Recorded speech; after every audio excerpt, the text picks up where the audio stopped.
ദൈവകൃപയുടെ 365 ദിവസങ്ങൾ എന്ന സമ്പൂർണ്ണ പരിശുദ്ധ ബൈബിൾ വായനാ ശുശ്രൂഷയിലേക്ക് സ്വാഗതം. ഇന്ന് 116 ദിവസം. നെഹെമിയയുടെ പുസ്തകം 8 മുതൽ 13 വരെയുള്ള അധ്യായങ്ങൾ നമ്മൾ ഇന്ന് വായിച്ച് ധ്യാനിക്കുന്നു. ജെറുസലേം മതിലിൻ്റെ പ്രതിഷ്ഠാകർമ്മവും നെഹെമിയയുടെ നവീകരണങ്ങളുമെല്ലാം ഈ വചനഭാഗത്ത് നമ്മൾ കാണുന്നു. പരിശുദ്ധാത്മാവിൻ്റെ വലിയ നിറവിലും സഹായത്തിലും ഈ ജീവന്റെ വചനം വായിക്കാൻ ദൈവം നമ്മളെല്ലാവരെയും അനുഗ്രഹിക്കട്ടെ. യേശുമിശിഹായ്ക്ക് സ്തുതിയായിരിക്കട്ടെ. നെഹെമിയ പ്രവാചകന്റെ പുസ്തകം 8-ാം അധ്യായം. നിയമം പരസ്യമായി വായിക്കുന്നു. ജനം ഒറ്റക്കെട്ടായി ജലകവാടത്തിന് മുൻപിലുള്ള മൈതാനത്തിൽ സമ്മേളിച്ചു. കർത്താവ് ഇസ്രായേലിന് നൽകിയ മോശയുടെ നിയമഗ്രന്ഥം കൊണ്ടുവരുവാൻ അവർ നിയമജ്ഞനായ എസ്രായോട് ആവശ്യപ്പെട്ടു. 7-ാം മാസം 1-ാം ദിവസം പുരോഹിതനായ എസ്ര സ്ത്രീകളും പുരുഷന്മാരും തിരിച്ചറിവായ എല്ലാവരും അടങ്ങുന്ന സഭയുടെ മുൻപിൽ നിയമഗ്രന്ഥം കൊണ്ടുവന്നു.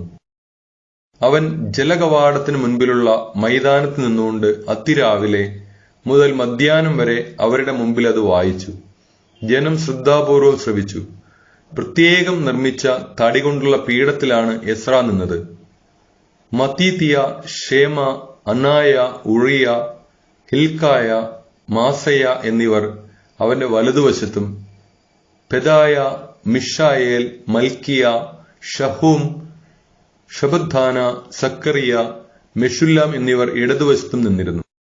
ഉയർന്ന പീഠത്തിൽ നിന്നുകൊണ്ട് എല്ലാവരും കാണുകെ അവൻ പുസ്തകം തുറന്നു. അവർ എഴുന്നേറ്റു നിന്നു. എസ്ര അത്യുന്നത ദൈവമായ കർത്താവിനെ സ്തുതിച്ചു. ജനം കൈകൾ ഉയർത്തി ആമേൻ ആമേൻ എന്ന് ഉദ്ഘോഷിക്കുകയും സാഷ്ടാംഗം വീണ് കർത്താവിനെ ആരാധിക്കുകയും ചെയ്തു. യശുവ, ബാനി, ഷെറബിയ, യാമിൻ, അഖൂബ്, ഷബത്തായി, ഹോദിയ, മാസയ, കിലീത്ത, അസറിയ, യോസാബാദ്, ഹനാൻ, പെലായ എന്നീ ലേവ്യർ സ്വസ്ഥാനങ്ങളിൽ നിന്നുകൊണ്ട് ജനത്തെ നിയമം മനസ്സിലാക്കാൻ സഹായിച്ചു. അവർ ദൈവത്തിന്റെ നിയമഗ്രന്ഥം വ്യക്തമായി വായിച്ചു. ജനങ്ങൾക്ക് മനസ്സിലാകും വിധം ആശയം വിശദീകരിച്ചു. നിയമം വായിച്ചു കേട്ട ജനം കരഞ്ഞു. അപ്പോൾ ദേശാധിപനായ നെഹെമിയായും പുരോഹിതനും നിയമജ്ഞനായ എസ്രായും ജനത്തെ പഠിപ്പിച്ച് ലേവ്യരും അവരോട് പറഞ്ഞു, നിങ്ങളുടെ ദൈവമായ കർത്താവിന് ഈ ദിവസം വിശുദ്ധമാണ്. അതിനാൽ ദുഃഖിക്കുകയോ കരയുകയോ അരുത്. അനന്തരം അവൻ അവരോട് പറഞ്ഞു, നിങ്ങൾ പോയി വിഭവസമൃദ്ധമായ ഭക്ഷണവും മധുരവീഞ്ഞും കഴിക്കുക. ആഹാരമില്ലാത്തവന് ഓഹരി കൊടുത്തയക്കുകയും ചെയ്യുക. ഈ ദിവസം കർത്താവിന് വിശുദ്ധമാണ്. നിങ്ങൾ വിലപിക്കരുത്. അവിടുത്തെ സന്തോഷമാണ് നിങ്ങളുടെ ബലം. നിശബ്ദരായിരിക്കുവിൻ. ഈ ദിവസം വിശുദ്ധമാണ്. വിലാപം അരുത് എന്ന് പറഞ്ഞ് ലേവ്യർ ജനത്തെ ശാന്തരാക്കി. കാര്യം ഗ്രഹിച്ചെല്ലാവരും ഭക്ഷണപാനീയങ്ങൾ കഴിക്കാനും ഓഹരികൾ എത്തിച്ചു കൊടുക്കാനും ആഹ്ലാദിക്കാനും വേണ്ടി പിരിഞ്ഞുപോയി. പിറ്റേ ദിവസം കുടുംബത്തലവന്മാർ എല്ലാവരും നിയമം പഠിക്കാൻ വേണ്ടി ലേവ്യരോടും പുരോഹിതന്മാരോടുമൊപ്പം നിയമജ്ഞനായ എസ്രായുടെ അടുത്ത് ചെന്നു.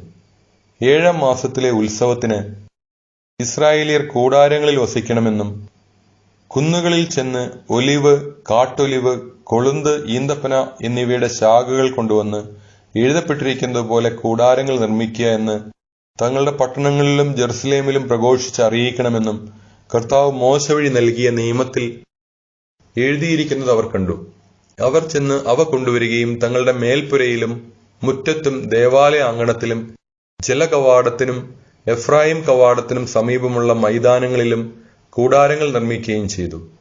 പ്രവാസത്തിൽ നിന്ന് മടങ്ങി വന്ന ജനം കൂടാരങ്ങൾ നിർമ്മിക്കുകയും അതിൽ വസിക്കുകയും ചെയ്തു. അവർ വളരെ സന്തോഷിച്ചു. കാരണം നൂനിന്റെ പുത്രൻ ജോഷുവയുടെ കാലം മുതൽ അന്നുവരെ ഇസ്രായേൽ ജനം ഇപ്രകാരം ചെയ്തിരുന്നില്ല. ഉത്സവത്തിന്റെ ആദ്യ ദിവസം മുതൽ അവസാന ദിവസം വരെ എന്നും അവൻ ദൈവത്തിന്റെ നിയമഗ്രന്ഥം വായിച്ചു കേൾപ്പിച്ചു. 7 ദിവസം അവർ തിരുനാൾ ആഘോഷിച്ചു. നിയമമനുസരിച്ച് 8-ാം ദിവസം ഒരു മഹാസമ്മേളനവും ഉണ്ടായിരുന്നു. നെഹെമിയ പ്രവാചകന്റെ പുസ്തകം 9-ാം അധ്യായം. ജനം പാപം ഏറ്റുപറയുന്നു. ആ മാസം 24-ാം ദിവസം ഇസ്രായേൽ ജനം സമ്മേളിച്ചു. അവർ ചാക്കുടുത്ത് തലയിൽ പൂഴി വിതറി ഉപവസിച്ചു. അവർ അന്യജനതകളിൽ നിന്ന് വേർതിരിയുകയും എഴുന്നേറ്റ് നിന്ന് തങ്ങളുടെ പാപങ്ങളും പിതാക്കന്മാരുടെ അകൃത്യങ്ങളും ഏറ്റുപറയുകയും ചെയ്തു. കൂടാതെ ദിവസത്തിന്റെ കാൽഭാഗം തങ്ങളുടെ ദൈവമായ കർത്താവിന്റെ നിയമഗ്രന്ഥം എഴുന്നേറ്റ് നിന്ന് വായിക്കാനും കാൽഭാഗം തങ്ങളുടെ പാപങ്ങൾ ഏറ്റുപറഞ്ഞ് അവിടുത്തെ ആരാധിക്കാനും ചെലവഴിച്ചു. യശുവ, ബാനി, കദ്മിയേൽ, ഷബാനിയ, ബുന്നി, ഷെറേബിയ, ബാനി, കെനാനി എന്നിവർ ലേവ്യരുടെ പീഠങ്ങളിൽ നിന്നുകൊണ്ട് ദൈവമായ കർത്താവിനെ ഉച്ചത്തിൽ വിളിച്ചപേക്ഷിച്ചു. അനന്തരം ലേവ്യരായ യശുവ, കദ്മിയേൽ, ബാനി, അഷബനായ, ഷെറേബിയ, ഹോദിയ, ഷബാനിയ, പത്താഹിയ എന്നിവർ ജനത്തെ ആഹ്വാനം ചെയ്തു. എഴുന്നേറ്റ് നിന്ന് നിങ്ങളുടെ ദൈവമായ കർത്താവിനെ എന്നേക്കും സ്തുതിക്കുവിൻ. എല്ലാ സ്തോത്രങ്ങൾക്കും അതീതനായ അവിടുത്തെ മഹനീയ നാമം സ്തുതിക്കപ്പെടട്ടെ. എസ്രാ തുടർന്നു, അവിടുന്ന് മാത്രമാണ് കർത്താവ്. അവിടുന്ന് ആകാശത്തെയും സ്വർഗാതിസ്വർഗത്തെയും ആകാശ സൈന്യത്തെയും ഭൂമിയെയും അതിലുള്ള സകലത്തെയും സമുദ്രങ്ങളെയും അവയിലുള്ള സകലത്തെയും ഉണ്ടാക്കി. അവിടുന്ന് അവയെ സംരക്ഷിക്കുന്നു. ആകാശഗോളങ്ങൾ അവിടുത്തെ ആരാധിക്കുന്നു. അവിടുന്നാണ് കൽദായ ദേശമായ ഊറിൽ നിന്ന് അബ്രാഹിനെ തിരഞ്ഞെടുത്തു കൊണ്ടുവന്ന് അബ്രാഹം എന്ന് പേര് നൽകിയ ദൈവമായ കർത്താവ്. അവൻ വിശ്വസ്തനാണെന്ന് അവിടുന്ന് മനസ്സിലാക്കി. കാനാന്യർ, ഹിത്യർ, അമ്മോര്യർ, പെരീസ്യർ, ജബൂസ്യർ, ഗിർഗാഷ്യർ എന്നിവരുടെ നാട് അവന്റെ പിൻഗാമികൾക്ക് നൽകുമെന്ന് അവിടുന്ന് അവനോട് വാഗ്ദാനം ചെയ്തു. നീതിമാനായ അവിടുന്ന് അത് നിറവേറ്റി. അവിടുന്ന് ഈജിപ്തിൽ ഞങ്ങളുടെ പിതാക്കന്മാരുടെ പീഡകൾ കാണുകയും ചെങ്കടലിൽ വെച്ചുള്ള വിലാപം ശ്രവിക്കുകയും ചെയ്തു. ഫറവോയും സേവകന്മാരും ജനവും ഞങ്ങളുടെ പിതാക്കന്മാരോട് ധിക്കാരം പ്രവർത്തിച്ചത് അവിടുന്ന് അറിഞ്ഞു. അവർക്കെതിരായി അവിടുന്ന് അടയാളങ്ങളും അത്ഭുതങ്ങളും പ്രവർത്തിച്ച് ഇന്ന് എന്ന പോലെ അവിടുത്തെ നാമം വിശ്രുതമാക്കി. അവരുടെ മുമ്പിൽ അവിടുന്ന് കടലിനെ വിഭജിച്ചു. ജനം ഉണങ്ങിയ നിലത്തിലൂടെ കടന്നു. അവരെ അനുധാവനം ചെയ്തവരെ അവിടുന്ന് കല്ലെന്ന പോലെ കടലിലാഴ്ത്തി. പകൽ മേഘസ്തംഭത്താൽ അവിടുന്ന് അവരെ നയിച്ചു. രാത്രി അഗ്നിസ്തംഭത്താൽ അവർക്ക് വഴികാട്ടി. സ്വർഗസ്ഥനായ അവിടുന്ന് സീനായി മലയിൽ ഇറങ്ങി വന്ന് അവരോട് സംസാരിക്കുകയും ഉചിതമായ നിർദ്ദേശങ്ങളും നിയമങ്ങളും കൽപ്പനകളും പ്രമാണങ്ങളും അവർക്ക് നൽകുകയും ചെയ്തു. അവിടുത്തെ ദാസനായ മോശ വഴി വിശുദ്ധ സാബത്തും പ്രമാണങ്ങളും കൽപ്പനകളും അവർക്ക് നൽകി. അവിടുന്ന് അവർക്ക് ആകാശത്തു നിന്ന് അപ്പവും പാറയിൽ നിന്ന് ദാഹജലവും നൽകി. അങ്ങ് വാഗ്ദാനം ചെയ്ത നാട് കൈവശപ്പെടുത്താൻ അവരോട് കൽപ്പിക്കുകയും ചെയ്തു. എന്നാൽ അവരും ഞങ്ങളുടെ പിതാക്കന്മാരും ധിക്കാരവും ദുശാഠ്യവും കാട്ടി അവിടുത്തെ കൽപ്പന ലംഘിച്ചു. അവർ അനുസരിക്കാൻ വിസമ്മതിച്ച് അവിടുന്ന് പ്രവർത്തിച്ച അത്ഭുതങ്ങൾ അവഗണിച്ചു. ദുശാഠ്യക്കാരായ അവർ ഈജിപ്തിലെ അടിമത്തത്തിലേക്ക് മടങ്ങാൻ ഒരു നേതാവിനെ തിരഞ്ഞെടുക്കുകയും ചെയ്തു. ക്ഷമിക്കാൻ സന്നദ്ധനും ദയാലുവും കൃപാനിധിയും ക്ഷമാശീലനും അളവറ്റ സ്നേഹത്തിന് ഉടയവനുമായ ദൈവമാകയാൽ അവിടുന്ന് അവരെ കൈവിടിഞ്ഞില്ല. അവർ ലോഹം കൊണ്ട് കാളക്കുട്ടിയെ ഉണ്ടാക്കി. ഇതാ നിങ്ങളെ ഈജിപ്തിൽ നിന്ന് മോചിപ്പിച്ച ദൈവമെന്ന് പറഞ്ഞ് ഘോരമായി ദൈവത്തെ ദുഷിച്ചു. എന്നിട്ടും കാരുണ്യവാനായ അവിടുന്ന് അവരെ മരുഭൂമിയിൽ ഉപേക്ഷിച്ചില്ല. പകൽ അവരെ നയിച്ച മേഘസ്തംഭവും രാത്രി അവർക്ക് വഴികാട്ടിയ അഗ്നിസ്തംഭവും അവരെ വിട്ടുപോയില്ല. അവിടുന്ന് തന്റെ ചൈതന്യം പകർന്ന് അവരിൽ വിവേകം ഉദിപ്പിച്ചു. മന്നായും ദാഹജലവും തുടർന്ന് നൽകി. 40 വർഷം അവിടുന്ന് അവരെ മരുഭൂമിയിൽ സംരക്ഷിച്ചു. അവർക്കൊന്നിനും കുറവില്ലായിരുന്നു. അവരുടെ വസ്ത്രം ജീർണിച്ചില്ല, പാദം വീങ്ങിയില്ല. രാജ്യങ്ങളെയും ജനതകളെയും അവിടുന്ന് അവർക്ക് ഏൽപ്പിച്ചു കൊടുത്തു. ദേശമെല്ലാം അവർക്ക് അധീനമാക്കി. അവർ ഹെഷ്ബോൻ രാജാവായ സീഹോന്റെയും ബാഷാൻ രാജാവായ ഓഗിന്റെയും രാജ്യങ്ങൾ കൈവശപ്പെടുത്തി. ആകാശത്തിലെ നക്ഷത്രങ്ങളെപ്പോലെ അവരുടെ സന്തതികളെ അവിടുന്ന് വർദ്ധിപ്പിച്ചു. അവരുടെ പിതാക്കന്മാരോട് കൈവശമാക്കാൻ കൽപ്പിച്ചിരുന്ന ദേശത്തേക്ക് അവിടുന്ന് അവരെ നയിച്ചു. അത് അവർ കൈവശമാക്കി. തദ്ദേശവാസികളായ കാനാന്യരെ അവിടുന്ന് പരാജയപ്പെടുത്തി. അവരോടും അവരുടെ രാജാക്കന്മാരോടും ഇഷ്ടം പോലെ പെരുമാറാൻ അവിടുന്ന് തന്റെ ജനത്തെ അനുവദിച്ചു. സുരക്ഷിത നഗരങ്ങളും ഫലഭൂയിഷ്ടമായ പ്രദേശങ്ങളും അവർ പിടിച്ചടക്കി. വിശിഷ്ട ഭോഗങ്ങൾ നിറഞ്ഞ വീടുകൾ, കിണറുകൾ, മുന്തിരിത്തോപ്പുകൾ, ഒലിവ് തോട്ടങ്ങൾ, ഫലവൃക്ഷങ്ങൾ എന്നിവ ധാരാളമായി അവർ അധീനമാക്കി. അവർ തിന്നുകൊഴുത്തു. അവിടുന്ന് നൽകിയ വിശിഷ്ട ഭോഗങ്ങൾ അവർ ആസ്വദിച്ചു. എങ്കിലും ധിക്കാരികളായ അവർ അവിടുത്തെ എതിർക്കുകയും നിയമത്തെ അവഗണിക്കുകയും ചെയ്തു.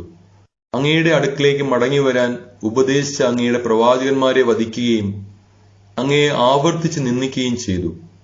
അവിടുന്ന് അവരെ ശത്രുകരങ്ങളിൽ ഏൽപ്പിച്ചു. ശത്രുക്കളുടെ പീഡനമേറ്റ് അവർ അവിടുത്തെ വിളിച്ചപേക്ഷിച്ചു. സ്വർഗത്തിൽ നിന്ന് അവിടുന്ന് അവരുടെ പ്രാർത്ഥന കേട്ടു. കാരുണ്യാതിരേകത്താൽ അവിടുന്ന് രക്ഷകന്മാരെ അയച്ച് അവരെ ശത്രുകരങ്ങളിൽ നിന്ന് രക്ഷിച്ചു. എന്നാൽ സ്വസ്ഥത ലഭിച്ചപ്പോൾ അവർ വീണ്ടും തിന്മ ചെയ്തു. അവിടുന്ന് അവരെ ശത്രുക്കൾക്ക് ഏൽപ്പിച്ചു കൊടുത്തു. ശത്രുക്കൾ അവരുടെ മേൽ ആധിപത്യം പുലർത്തി. അവർ അവിടുത്തെ വിളിച്ചപേക്ഷിച്ചപ്പോൾ അവിടുന്ന് സ്വർഗത്തിൽ നിന്ന് അവരുടെ പ്രാർത്ഥന കേട്ടു. അങ്ങനെ കാരുണ്യാതിരേകത്താൽ അവിടുന്ന് പലതവണ അവരെ രക്ഷിച്ചു. നിയമം അനുസരിക്കാൻ അവിടുന്ന് അവരെ അനുശാസിച്ചു. എങ്കിലും അവർ ധിക്കാരപൂർവം അവിടുത്തെ കൽപ്പനകൾ ലംഘിച്ച് പാപം ചെയ്തു. ജീവദായകമായ അവിടുത്തെ അനുശാസനങ്ങൾ പാലിച്ചില്ല. ദുശ്ശാഠ്യക്കാരായി അവർ മറുതലിച്ചുകൊണ്ടിരുന്നു. വളരെ കാലം അവിടുന്ന് അവരോട് ക്ഷമിച്ചു. പ്രവാചകന്മാരിലൂടെ അവിടുത്തെ ആത്മാവ് അവർക്ക് താക്കീത് നൽകി. എന്നിട്ടും അവർ ഗൗനിച്ചില്ല. അതിനാൽ അവിടുന്ന് അവരെ ജനതകൾക്ക് ഏൽപ്പിച്ചു കൊടുത്തു. എന്നാൽ കാരുണ്യാതിരേകം നിമിത്തം അവിടുന്ന് അവരെ നിർമൂലമാക്കുകയോ പരിത്യജിക്കുകയോ ചെയ്തില്ല. അവിടുന്ന് ദയാലുവും കൃപാനിധിയുമായ ദൈവമാകുന്നു. മഹോന്നതനും ശക്തനും ഭീതികരനുമായ ദൈവമേ, ഉടമ്പടി പാലിക്കുന്ന സ്നേഹനിധിയെ, അസറിയ രാജാക്കന്മാരുടെ കാലം മുതൽ ഇന്നുവരെ ഞങ്ങൾക്കും ഞങ്ങളുടെ രാജാക്കന്മാർക്കും പുരോഹിതന്മാർക്കും പ്രവാചകന്മാർക്കും പിതാക്കന്മാർക്കും അവിടുത്തെ ജനത്തിനും നേരിട്ടിരിക്കുന്ന ദുരിതങ്ങൾ നിസ്സാരമായി തള്ളരുതേ. നീതിയുക്തമായാണ് അവിടുന്ന് ഞങ്ങളെ ശിക്ഷിച്ചത്. അവിടുന്ന് വിശ്വസ്തയോടെ വർത്തിച്ചു, ഞങ്ങളോ ദുഷ്ടത പ്രവർത്തിച്ചു. ഞങ്ങളുടെ രാജാക്കന്മാരും പ്രഭുക്കന്മാരും പുരോഹിതന്മാരും പിതാക്കന്മാരും അവിടുത്തെ നിയമങ്ങളും കൽപ്പനകളും താക്കീതുകളും അവഗണിച്ചു. സ്വന്തം രാജ്യത്ത്, വിശാലവും സമ്പന്നവുമായ ദേശത്ത് അങ്ങ് നൽകിയ സമൃദ്ധി ആസ്വദിച്ച് കഴിയുമ്പോഴും അവർ അവിടുത്തെ സേവിച്ചില്ല. ദുഷ്പ്രവൃത്തികൾ ഉപേക്ഷിച്ചതുമില്ല. സൽഫലങ്ങളും നൽവരങ്ങളും ആസ്വദിക്കുന്നതിന് അവിടുന്ന് ഞങ്ങളുടെ പിതാക്കന്മാർക്ക് നൽകിയ ദേശത്ത് ഇന്ന് ഞങ്ങൾ അടിമകളാണ്. ഞങ്ങളുടെ പാപങ്ങൾ നിമിത്തം ഞങ്ങളെ കീഴ്പ്പെടുത്താൻ അങ്ങ് നിയോഗിച്ച രാജാക്കന്മാർ ദേശത്തിന്റെ സമൃദ്ധി അനുഭവിക്കുന്നു. ഞങ്ങളും ഞങ്ങളുടെ കന്നുകാലികളും അവരുടെ വരുതിയിലാണ്. ഞങ്ങളുടെ ജീവിതം ദുരിതപൂർണമാണ്. ഉടമ്പടിയിൽ ഒപ്പുവയ്ക്കുന്നു. തന്മൂലം ഞങ്ങൾ ഒരു ഉടമ്പടി എഴുതിയുണ്ടാക്കുകയും നേതാക്കന്മാരും ലേവ്യരും പുരോഹിതരും അതിൽ ഒപ്പുവയ്ക്കുകയും ചെയ്യുന്നു. നെഹമിയ പ്രവാചകന്റെ പുസ്തകം 10-ാം അധ്യായം. ഉടമ്പടിയിൽ ഒപ്പുവെച്ചവർ: ഹക്കാലിയയുടെ പുത്രനും ദേശാധിപതിയുമായ നെഹമിയ, സെദേക്കിയ. പുരോഹിതന്മാർ: Seraiah, Azariah, Jeremiah. Pashhur, Amariah, Malchijah, Hattush, Shebaniah, Malluch, Harim, Meremoth, Obadiah, Daniel, Ginnethon, Baruch, Meshullam, Abijah, മിയാമിൻ, മാസിയ, ബിൽഗായ്, ഷെമയ. ലേവ്യർ: അസാനിയയുടെ പുത്രൻ യെഷുവ, ഹെനാദാദിന്റെ കുടുംബത്തിൽപ്പെട്ട ബിന്നൂയി, കദ്മിയേൽ. അവരുടെ സഹോദരന്മാർ ഷെബാനിയ, ഹോദിയ, കിലീത്ത, പെലായ, ഹാനാൻ, മിക്ക, റഹോബ്, ഹഷാബിയ, സക്കൂർ, ഷെറേബിയ, ഷെബാനിയ, ഹോദിയ, ഭാനി, ഭനീനു. ജനനേതാക്കന്മാർ: പരോഷ്, പഹാത്ത്, മൊവാബ്, ഏലാം, സത്തു, ഭാനി, ബുന്നി, ആസ്ഗാദ്, ബേബായ്, അധോനിയ, ബിഗ്വായ്, അദീൻ, ആത്തേർ, ഹെസേക്കിയ, അസൂർ, ഹോദിയ, ഹഷൂം, ബേസായ്, ഹാറിഫ്, അനാത്തോത്ത്, നേബായ്, മക്പിയാഷ്, മെഷുല്ലാം, ഹസീർ, മെഷേസാബേൽ, സദോക്, യദുവ, പെലാത്തിയ, ഹാനാൻ, അനായ, ഹെഷേയ, ഹനനിയ, ഹാഷുബ്, ഹല്ലോഹേഷ്, പിൽഹ, ഷോബെക്, റേഹൂം, ഹഷാബനാബ്, മാസേയ, അഹിയ, ഹാനാൻ, ആനാൻ, മല്ലു, ഹാറിം, ബാന. ശേഷമുള്ള പുരോഹിതന്മാർ, ലേവ്യർ, വാതിൽ കാവൽക്കാർ, ഗായകർ, ദേവാലയ സേവകർ എന്നിവരും ദൈവത്തിന്റെ നിയമത്തെ പ്രതി തദ്ദേശരിൽ നിന്ന് ബന്ധം വിടർത്തിയവരും അവരുടെ ഭാര്യമാരും മക്കളും തിരിച്ചറിവായ എല്ലാവരും തങ്ങളുടെ ചാർച്ചക്കാരോടും ശ്രേഷ്ഠന്മാരോടും കൂടെ തന്റെ ദാസനായ മോശ വഴി ദൈവം നൽകിയ നിയമങ്ങൾ അനുസരിച്ച് ജീവിക്കുമെന്നും ദൈവമായ കർത്താവിന്റെ എല്ലാ പ്രമാണങ്ങളും ചട്ടങ്ങളും കൽപ്പനകളും പാലിക്കുമെന്നും മറിച്ചായാൽ ശാപം ഏറ്റുകൊള്ളാമെന്നും ശപഥം ചെയ്തു. ഞങ്ങളുടെ പുത്രന്മാർ തദ്ദേശവാസികളുടെ പുത്രിമാരെയോ അവരുടെ പുത്രന്മാർ ഞങ്ങളുടെ പുത്രിമാരെയോ വിവാഹം ചെയ്യാൻ ഞങ്ങൾ സമ്മതിക്കുകയില്ല. ശാബത്തിലോ വിശുദ്ധ ദിനത്തിലോ അവർ ധാന്യമോ മറ്റു വസ്തുക്കളോ വിൽക്കാൻ കൊണ്ടുവന്നാൽ ഞങ്ങൾ വാങ്ങുകയില്ല. 7-ാം വർഷത്തെ വിളവും കടം ഈടാക്കലും ഞങ്ങൾ ഉപേക്ഷിക്കും. കാഴ്ചയപ്പം, നിരന്തര ധാന്യബലി, നിരന്തര ദഹനബലി, സാബത്തുകൾ, അമാവാസികൾ, നിശ്ചിത തിരുനാളുകൾ, വിശുദ്ധ വസ്തുക്കൾ, ഇസ്രായേലിന് വേണ്ടിയുള്ള പാവപരിഹാര ബലികൾ എന്നിവയ്ക്കും ദേവാലയ ശുശ്രൂഷകൾക്കും വേണ്ടി പ്രതിവർഷം 1/3 ഷെക്കൽ നൽകാമെന്ന് ജനങ്ങൾ പ്രതിജ്ഞ ചെയ്യുന്നു. കൂടാതെ ദേവാലയത്തിലെ ബലിപീഠത്തിൽ നിയമപ്രകാരം കത്തിക്കാനുള്ള വിറക് കുടുംബക്രമമനുസരിച്ച് പ്രതിവർഷം നിശ്ചിത സമയങ്ങളിൽ സമർപ്പിച്ചു കൊള്ളാമെന്നും ഞങ്ങൾ പുരോഹിതന്മാരും ലേവ്യരും ജനവും നറുക്കിട്ട് തീരുമാനിച്ചിരിക്കുന്നു.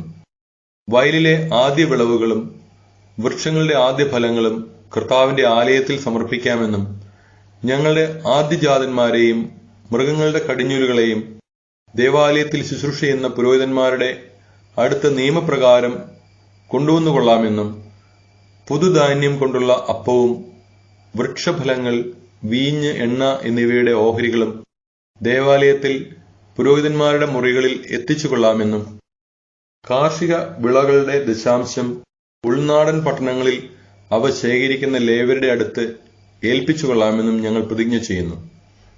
ലേവ്യർ ദശാംശം സ്വീകരിക്കുമ്പോൾ അഹറോന്റെ പുത്രനായ പുരോഹിതൻ അവരോടൊത്തുണ്ടായിരിക്കണം. ലേവ്യർ ദശാംശത്തിന്റെ ദശാംശം ദേവാലയത്തിലെ കലവറയിലേക്ക് കൊണ്ടുവരണം. ധാന്യം, വീഞ്ഞ്, എണ്ണ എന്നിവയുടെ ഓഹരി ഇസ്രായേൽ ജനവും ലേവ്യരും കൂടെ ദേവാലയ ശുശ്രൂഷകരായ പുരോഹിതന്മാരും പടിക്കാവൽക്കാരും ഗായകരും താമസിക്കുന്നതും ശ്രീകോവിലിലെ പാത്രങ്ങൾ സൂക്ഷിക്കുന്നതുമായ മുറികളിലേക്ക് കൊണ്ടുവരണം. ഞങ്ങൾ ഞങ്ങളുടെ ദൈവത്തിന്റെ ആലയത്തെ അവഗണിക്കുകയില്ല. നെഹെമിയ പ്രവാചകന്റെ പുസ്തകം 11-ാം അധ്യായം. ജെറുസലേം നിവാസികൾ. ജനനേതാക്കൾ ജെറുസലേമിൽ താമസിച്ചു. ശേഷിച്ചവർ വിശുദ്ധ നഗരമായ ജെറുസലേമിൽ 10-ൽ ഒരാൾ വീതവും ഇതര പട്ടണങ്ങളിൽ 10-ൽ 9 വീതവും താമസിക്കാൻ നറുക്കിട്ട് തീരുമാനിച്ചു. ജെറുസലേമിൽ താമസിക്കാൻ സ്വമേധയാ തയ്യാറായവരെ ജനം അഭിനന്ദിച്ചു. ഇസ്രായേൽ ജനവും പുരോഹിതന്മാർ, ലേവ്യർ, ദേവാലയ ശുശ്രൂഷകർ, സോളമന്റെ ദാസന്മാരുടെ പിൻഗാമികൾ എന്നിവർ യൂദാ നഗരങ്ങളിൽ സ്വന്തം സ്ഥലത്ത് താമസിച്ചു. ജെറുസലേമിൽ വസിച്ച പ്രമുഖന്മാർ യൂദായുടെയും ബെഞ്ചമിന്റെയും ഗോത്രത്തിൽപ്പെട്ടവരാണ്. യൂദാ ഗോത്രത്തിൽ നിന്ന് ഉസിയായുടെ പുത്രൻ അത്തായ. ഉസിയ സക്കറിയായുടെയും സക്കറിയ അമിരിയായുടെയും അമിരിയ ഷഫാത്തിയായുടെയും ഷഫാത്തിയ മഹലലേലിന്റെയും മഹലലേൽ പെരേസിന്റെയും പുത്രന്മാർ. ബാറൂക്കിന്റെ പുത്രൻ മെസ്സായ. ബാറൂക്ക് കൊൽഹസായുടെയും അവൻ ഹസായായുടെയും ഹസായ അദായായുടെയും അവൻ യോയാറിബിന്റെയും യോയാറിബ് ഷില്ലോന്യനായ സക്കറിയയുടെയും പുത്രന്മാരായിരുന്നു. പെരേസിന്റെ കുടുംബത്തിൽപ്പെട്ട 468 ധീരന്മാർ ജെറുസലേമിൽ പാർത്തു. ബെഞ്ചമിൻ ഗോത്രത്തിൽ നിന്ന് മെഷുല്ലാമിന്റെ പുത്രൻ സല്ലു. മെഷുല്ലാം യോബെദിന്റെയും യോബെദ് പെദയായുടെയും പെദയ കോലായായുടെയും കോലായ മാസയായുടെയും മാസയ ഇത്തിയേലിന്റെയും ഇത്തിയേൽ യഷായായുടെയും പുത്രന്മാരായിരുന്നു. സല്ലുവിനോടൊപ്പം അടുത്ത ചാർച്ചക്കാരായ ഗബ്ബായി, സല്ലായി എന്നിവരും. ആകെ 928 പേർ. സിക്രിയുടെ പുത്രൻ ജോയേലാണ് അവരുടെ ചുമതല വഹിച്ചത്. ഹസേനുവായുടെ പുത്രൻ യൂദ ആയിരുന്നു നഗരത്തിൽ രണ്ടാമൻ. പുരോഹിതന്മാരിൽ യോയാറാബിന്റെ പുത്രൻ യദായ, യാഖീൻ, ഹിൽക്കായയുടെ പുത്രൻ സെറായാം, ഹിൽക്കിയ, മെഷുല്ലാമിന്റെയും മെഷുല്ലാം, സാദോക്കിന്റെയും സാദോക്ക്, മെറായോത്തിന്റെയും മെറായോത്ത് ദേവാലയ ഭരണാധികാരിയായ അഹിത്തൂബിന്റെയും പുത്രന്മാരായിരുന്നു. ദേവാലയത്തിൽ ജോലി ചെയ്തിരുന്ന അവരുടെ ചാർച്ചക്കാർ 822 പേർ. യെരോഹാമിന്റെ പുത്രൻ അദ്ദായ. യെരോഹാം പെലായിയുടെയും പെലാലിയ അംസിയയുടെയും അംസി സക്കറിയായുടെയും സക്കറിയ പാഷൂറിന്റെയും പാഷൂർ മൽക്കിയായുടെയും പുത്രന്മാരായിരുന്നു. ആദായയുടെ ചാർച്ചക്കാരായ കുടുംബത്തലവന്മാർ 242. അസറേലിന്റെ പുത്രൻ അമിഷസായി. അസറേൽ അഹ്സായിയുടെയും അഹ്സായി മെഷിമില്ലോത്തിന്റെയും മെഷിമില്ലോത്ത് ഇമ്മറിന്റെയും പുത്രന്മാരായിരുന്നു. അവരുടെ ശൂരപരാക്രമികളായ ചാർച്ചക്കാർ 128 പേർ.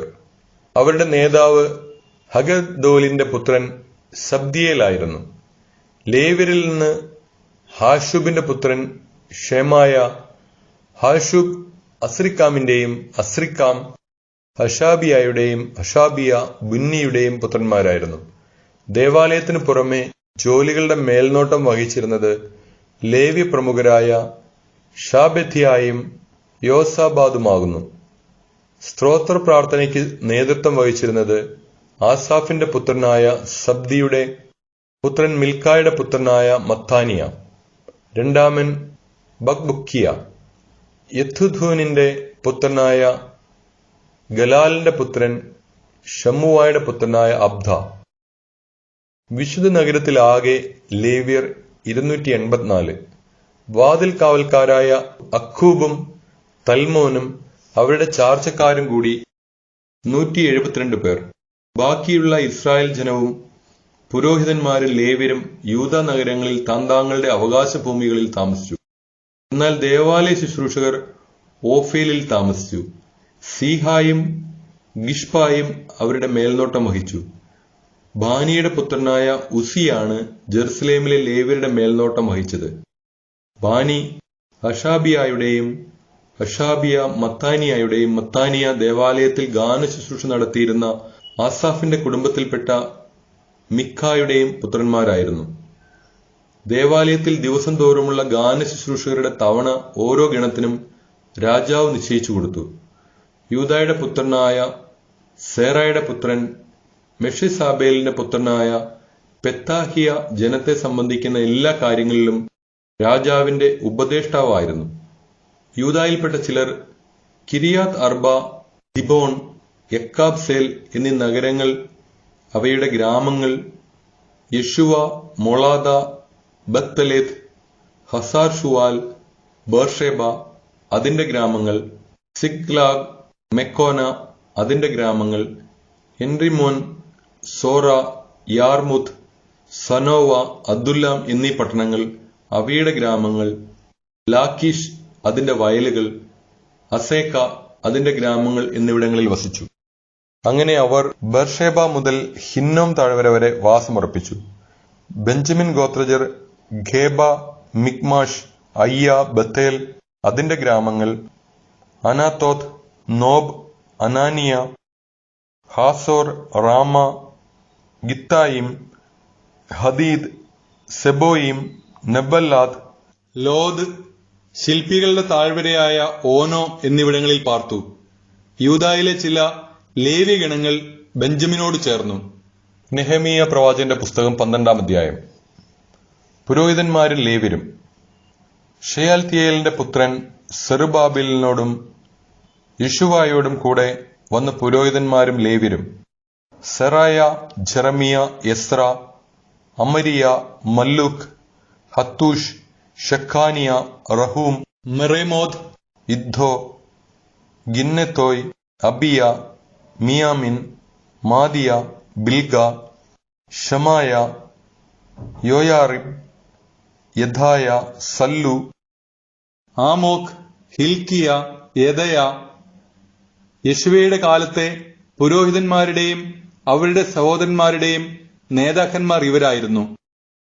ലേവ്യർ യെശുവ, ബിന്നൂയ്, ഖത്മിയേൽ, ഷെറേബിയ, യൂദ എന്നിവരും സ്തോത്രഗീതത്തിന്റെ നേതൃത്വം വഹിച്ചിരുന്ന മത്താനിയായും ചാർച്ചക്കാരും.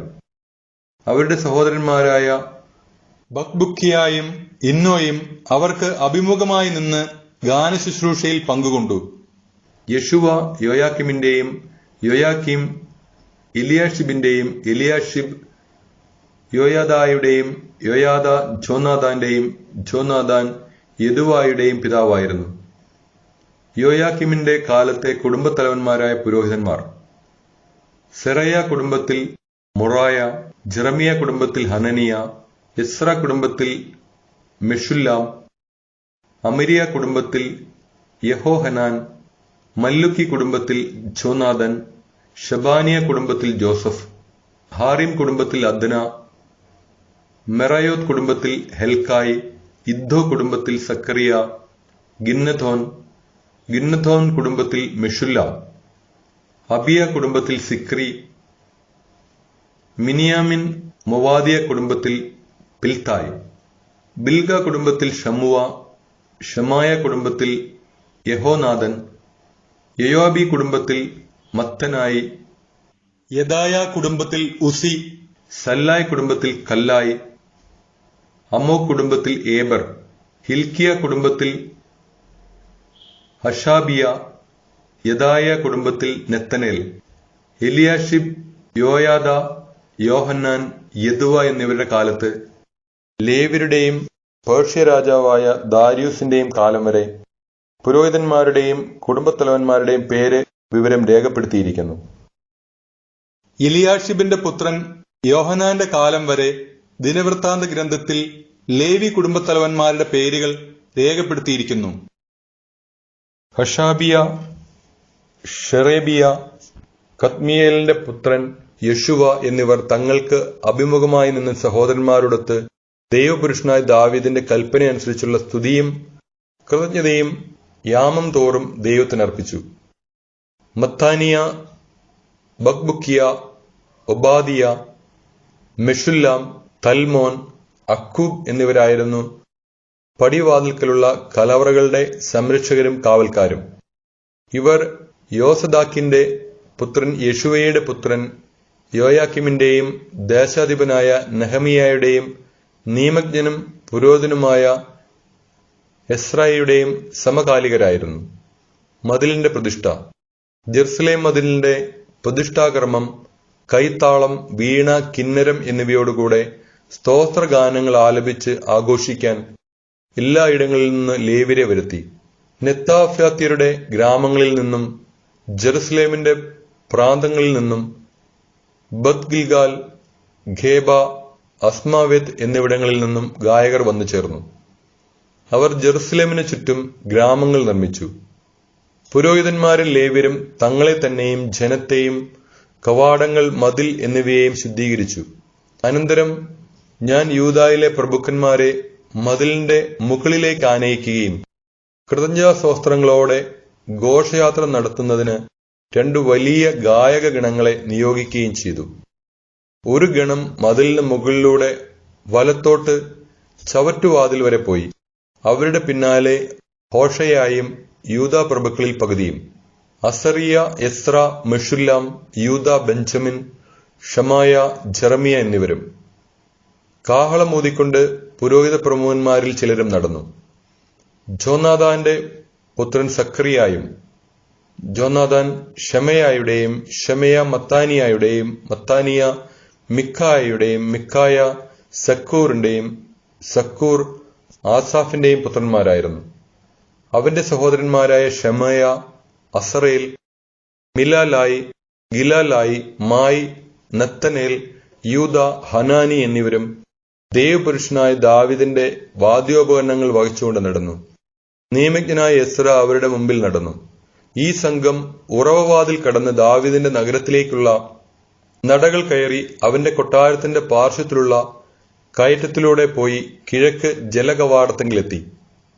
കൃതജ്ഞതാസ്തോത്രം ആലപിച്ചുകൊണ്ട് മറ്റേ സംഘം ഇടതുവശത്തേക്ക് നീങ്ങുമ്പോൾ ഞാൻ പകുതി ജനത്തോടൊത്ത് മതിലിലൂടെ ചൂളഗോപുരം കടന്ന് വിശാല മതിൽ വരെ അവരെ അനുഗമിച്ചു.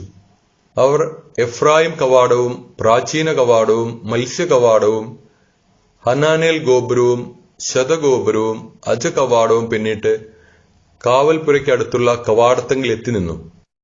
കൃതജ്ഞതാ സ്തോത്രം ആലപിച്ചുകൊണ്ടിരുന്ന 2 ഗണങ്ങളും ഞാനും നേതാക്കന്മാരിൽ പകുതിയും കാഹളം ഊതിക്കൊണ്ട് പുരോഹിതന്മാരായ എലിയാക്കീം, മാസയ്യ, മിനയാമിൻ, മിഖായ, എലിയോവേനായി, സക്കറിയ, ഹനാനിയ എന്നിവരും പിന്നാലെ മസ്സായ, ഷമായ, എലയാസർ, ഉസി, യോഹന്നാൻ, മൽക്കിയ, ഏലാം, ഏസർ എന്നിവരും ദേവാലയത്തിലെത്തി.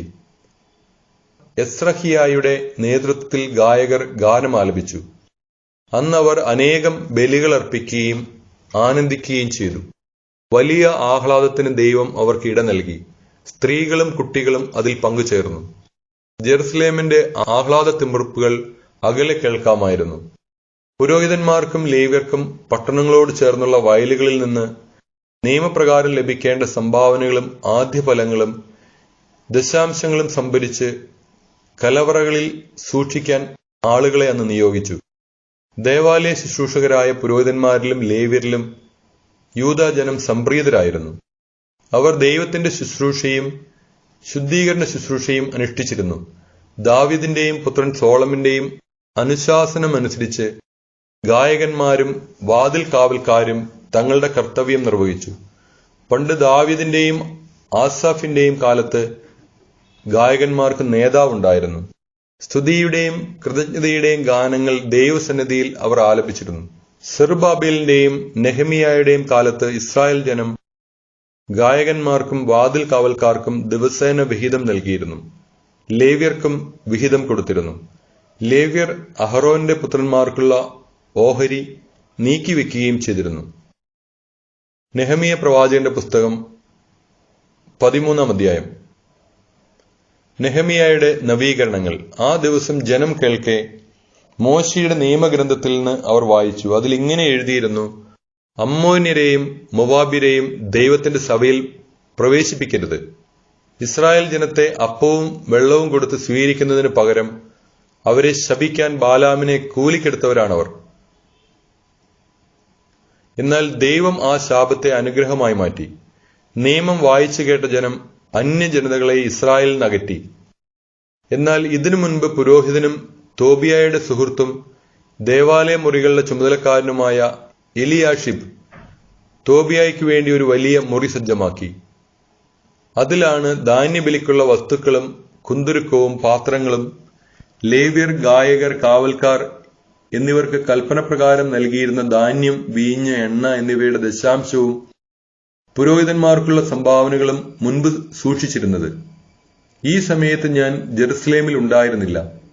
ബാബിലോൺ രാജാവായ അർത്താഗ്സർക്സസിന്റെ 32-ാം ഭരണവർഷത്തിൽ ഞാൻ രാജാവിനെ കാണാൻ പോയിരിക്കുകയായിരുന്നു.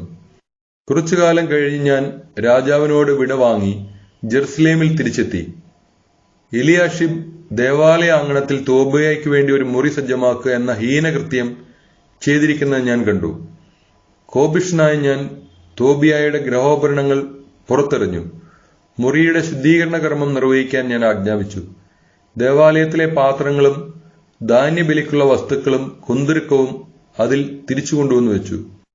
ലേവ്യരുടെ ഓഹരി മുടങ്ങിയെന്നും ശുശ്രൂഷ ചെയ്തിരുന്ന ലേവ്യരും ഗായകന്മാരും താന്താങ്ങളുടെ വയലുകളിലേക്ക് പോയെന്നും ഞാൻ അറിഞ്ഞു. ദേവാലയത്തെ പരിത്യജിച്ചത് എന്തിന് എന്ന് ചോദിച്ച് ഞാൻ ചുമതലപ്പെട്ടവരെ ശാസിച്ചു. ലേവ്യരെയും ഗായകരെയും ഞാൻ പൂർവ്വസ്ഥാനങ്ങളിലാക്കി. യൂദാജനം ധാന്യം, വീഞ്ഞ്, എണ്ണ എന്നിവയുടെ ദശാംശം കലവറയിൽ കൊണ്ടുവന്നു.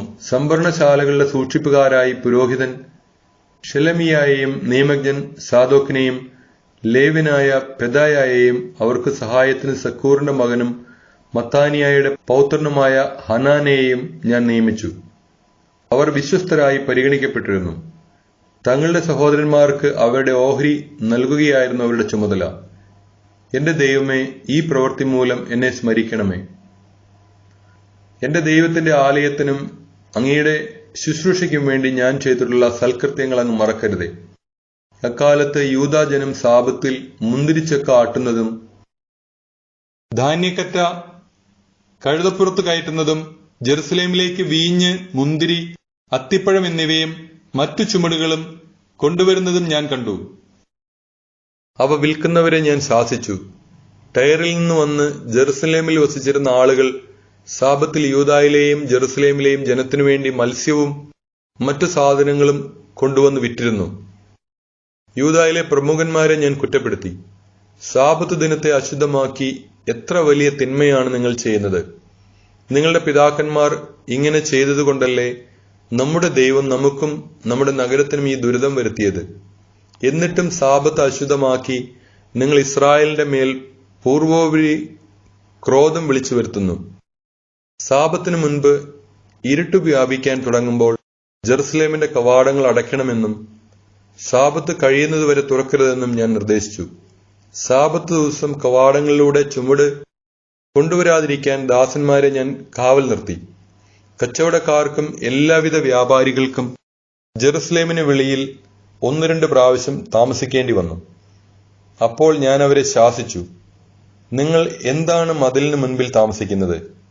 ഇത് തുടർന്നാൽ എനിക്ക് ബലം പ്രയോഗിക്കേണ്ടി വരും. പിന്നീട് അവർ സാബത്തിൽ വന്നിട്ടില്ല.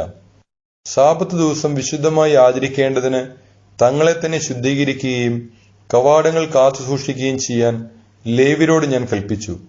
എന്റെ ദൈവമേ, ഇതും എനിക്ക് അനുകൂലമായി ഓർക്കണമേ.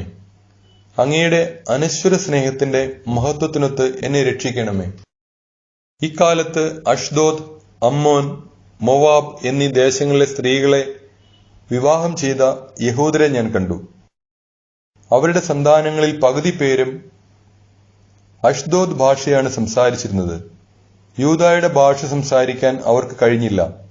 താന്താങ്ങളുടെ ഭാഷ മാത്രമേ അവർ അറിഞ്ഞിരുന്നുള്ളൂ. ഞാൻ അവരോട് തർക്കിക്കുകയും അവരെ ശപിക്കുകയും ചിലരെ പ്രഹരിക്കുകയും ചെയ്തു. അവരുടെ തലമുടി ഞാൻ വലിച്ചു പറിച്ചു. അവരെ കൊണ്ട് ദൈവനാമത്തിൽ ശപഥം ചെയ്യിച്ചുകൊണ്ട് ഞാൻ പറഞ്ഞു, നിങ്ങളുടെ പുത്രിമാരെ അവരുടെ പുത്രന്മാർക്ക് നൽകുകയോ അവരുടെ പുത്രിമാരെ നിങ്ങളോ നിങ്ങളുടെ പുത്രന്മാരോ സ്വീകരിക്കുകയോ അരുത്. ഇസ്രായേൽ രാജാവായ സോളമൻ ഇത്തരം സ്ത്രീകൾ നിമിത്തം പാപം ചെയ്തില്ലേ? അവനെപ്പോലൊരു രാജാവ് ജനതകൾക്കിടയിൽ ഇല്ലായിരുന്നു. ദൈവം അവനെ സ്നേഹിച്ചു. അവിടുന്ന് അവനെ ഇസ്രായേലിന്റെ മുഴുവൻ രാജാവാക്കി. എന്നാൽ വിദേശീയ സ്ത്രീകൾ അവനെക്കൊണ്ടുപോലും പാപം ചെയ്യിച്ചു. നിങ്ങളെ പിന്തുടർന്ന് ഞങ്ങളും ഈ വലിയ തിന്മകൾ ചെയ്യണമോ? വിദേശീയ സ്ത്രീകളെ വിവാഹം ചെയ്ത് നമ്മുടെ ദൈവത്തോട് വഞ്ചന കാണിക്കണമോ? പ്രധാന പുരോഹിതൻ എലിയാഷിബിന്റെ പുത്രൻ യഹോയാദായുടെ മക്കളിൽ ഒരുവൻ ഹെറോണ്യനായ സൻബലത്താത്തിന്റെ മകളെ വിവാഹം കഴിച്ചിരുന്നു. അവനെ ഞാൻ എന്റെ മുൻപിൽ നിന്ന് ആട്ടിപ്പായിച്ചു. എന്റെ ദൈവമേ, അവർ പൗരോഹിത്യത്തെയും പൗരോഹിത്യ വാഗ്ദാനത്തെയും ലേവ്യരെയും അവഹേളിച്ചത് അവർക്കെതിരെ ഓർക്കണമേ. അങ്ങനെ വിദേശീയമായ എല്ലാറ്റിലും നിന്ന് ഞാൻ അവരെ ശുദ്ധീകരിച്ചു. പുരോഹിതന്മാരുടെയും ലേവ്യരുടെയും കർത്തവ്യങ്ങൾക്ക് വ്യവസ്ഥയുണ്ടാക്കി. നിശ്ചിത സമയങ്ങളിൽ വിറകും ആദ്യഫലങ്ങളും സമർപ്പിക്കുന്നതിന് വ്യവസ്ഥ ഏർപ്പെടുത്തി. എന്റെ ദൈവമേ, എന്നെ എന്നും ഓർക്കണമേ.